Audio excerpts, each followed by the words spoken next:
What's the Washington State Budget and Policy Center's take on the revenue package and budget that the legislature decided to go with this year?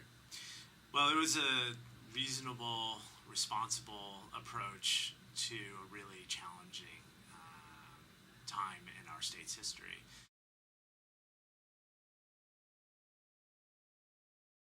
What they came up with is, it is what it is. We have a really difficult tax structure. We can't implement an income tax quickly enough to raise revenue for this purpose, and so we had to play with the tools that we had available to us right now. Cuts greatly outweighed new revenue at the end of this session.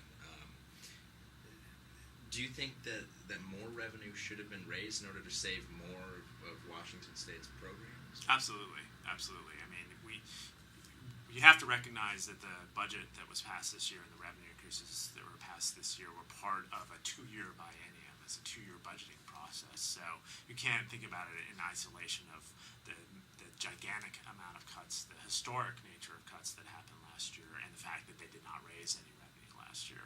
So we're talking about less than 10% of the way that they solved an almost $12 billion budget hole was made up of revenue, and then the rest were actual cuts, and then reliance on federal dollars. They were very important in maintaining other programs, but will be short term. How much should they have raised?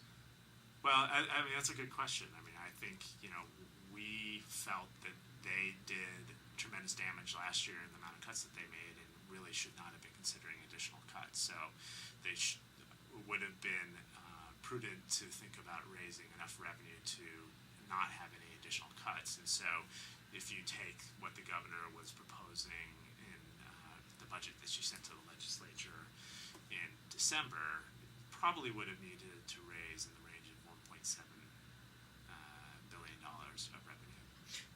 And why do you think that they were either unable or unwilling to raise that much revenue to save all of these programs?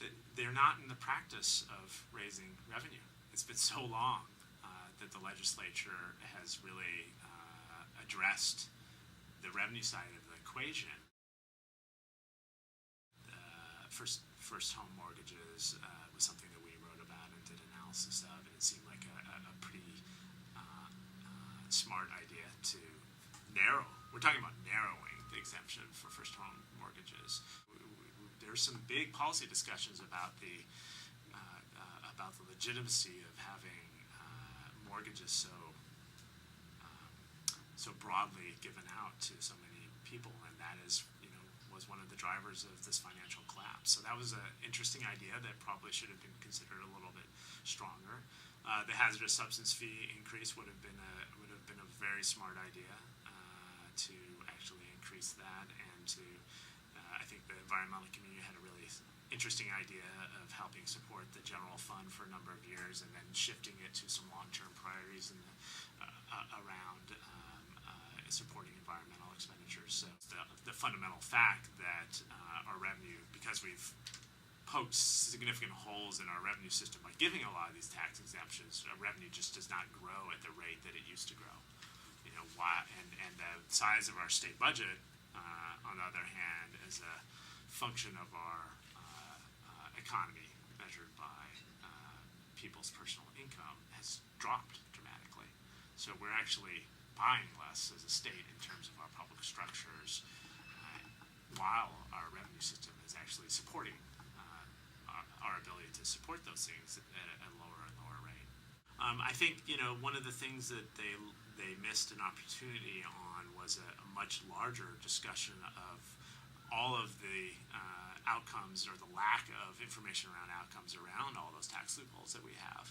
So we're just sort of the business community is often making claims about needing to maintain tax exemptions in the absence of data, and we're looking at oftentimes closing those things with the absence of data. So there was a late effort to really beef up the data reporting around tax exemptions exemptions that didn't go anywhere, unfortunately. And so looking at fundamental changes and ways that we can better balance and make our tax structure adequate, and clearly looking at other forms of taxation that include income. And how realistic do you think an income tax in Washington is?